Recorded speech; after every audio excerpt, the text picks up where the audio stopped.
Imagine करें एक ऐसी मिसाइल जो साउंड यानी आवाज की रफ्तार से 14 गुना ज्यादा तेज है। एक ऐसी मिसाइल जो टारगेट की तरफ आते वक्त स्ट्रेट लाइन में नहीं चलती बल्कि हवा में रास्ता बदलती है, बिल्कुल किसी डांसर की तरह। इसे कहते हैं सिजिल, ईरान का वो ब्रह्मास्त्र जिसको पेंटागन और तेल अवीव ने नींद उड़ा दी है। आज की इस मेगा डॉक्यूमेंट्री में हम डीप कोड करेंगे सिजिल की हर एक लेयर को। क्या ये सच में इजराइल की एरो 3 और अमेरिका के पैट्रियट को फेल कर सकती है या ये सिर्फ एक प्रोपेगेंडा है? चलिए शुरू करते हैं। दोस्तों, ईरान की मिसाइल हिस्ट्री पुरानी है लेकिन सिजिल ने सब कुछ बदल दिया। Liquid versus solid. पुरानी शाहब मिसाइल लिक्विड फ्यूल पर चलती थी। उन्हें फायर करने से पहले फ्यूल भरना पड़ता था जिसमें 4 से 5 घंटे लगते थे। इस बीच यूएस के ड्रोन्स उन्हें देखकर तबाह कर सकते थे। सिजिल सीक्रेट। सिजिल में कंपोजिट सॉलिड प्रोपेलेंट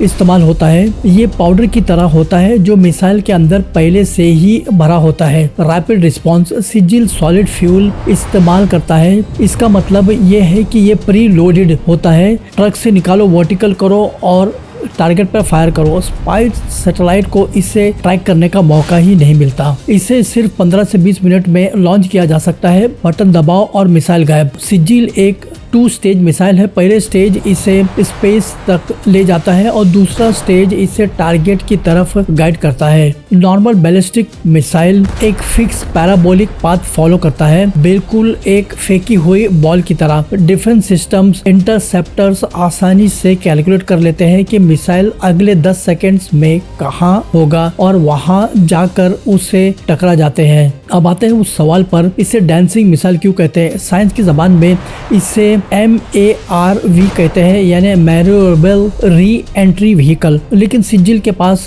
है मैन्यूरेबल री एंट्री व्हीकल टेक्नोलॉजी। जब ये मिसाइल वापस एटमॉस्फेयर में एंटर करता है तो ये सीधा नहीं आता, ये अनप्रिडिक्टेबल तरीके से अपने डायरेक्शन बदलता है, थोड़ा लेफ्ट, थोड़ा राइट, थोड़ा ऊपर। इस एराटिक मूवमेंट से इंटरसेप्टर मिसाइल कंफ्यूज हो जाते हैं। कंप्यूटर्स कैलकुलेट नहीं कर पाता कि टारगेट अगले पल कहाँ होगा। इसी वॉबलिंग या मैन्यूरेबल इफेक्ट की वजह से इसे डांसिंग मिसाइल कहा जाता है। जब सिजिल का वॉरहेड स्पेस से वापस जमीन की तरफ आता है तो इसके ऊपर लगे छोटे फिन्स और थ्रस्टर्स एक्टिव हो जाते हैं। कॉन्सेप्ट समझिए, अगर मैं एक बॉल आपकी तरफ फेंकूं तो आप अंदाजा लगा लेंगे कि वो कहाँ गिरेगा, लेकिन अगर वो बॉल हवा में अपना रास्ता बदल दे आप उसे कैच नहीं कर पाएंगे। यही होता है सिजिल के साथ, ये अनप्रिडिक्टेबल हो जाता है। इसका फ्लाइट पाथ लीनियर नहीं रहता, इसलिए राडार पर ये डांस करती हुई नजर आती है और इंटरसेप्टर्स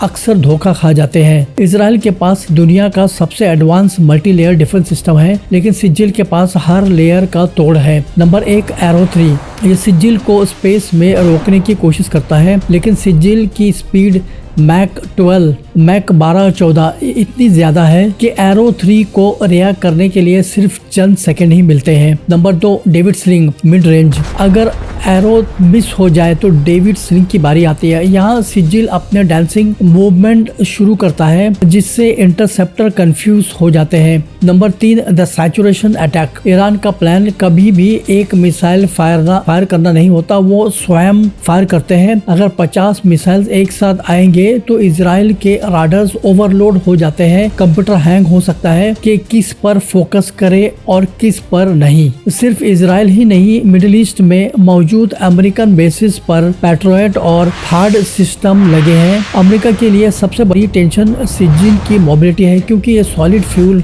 है।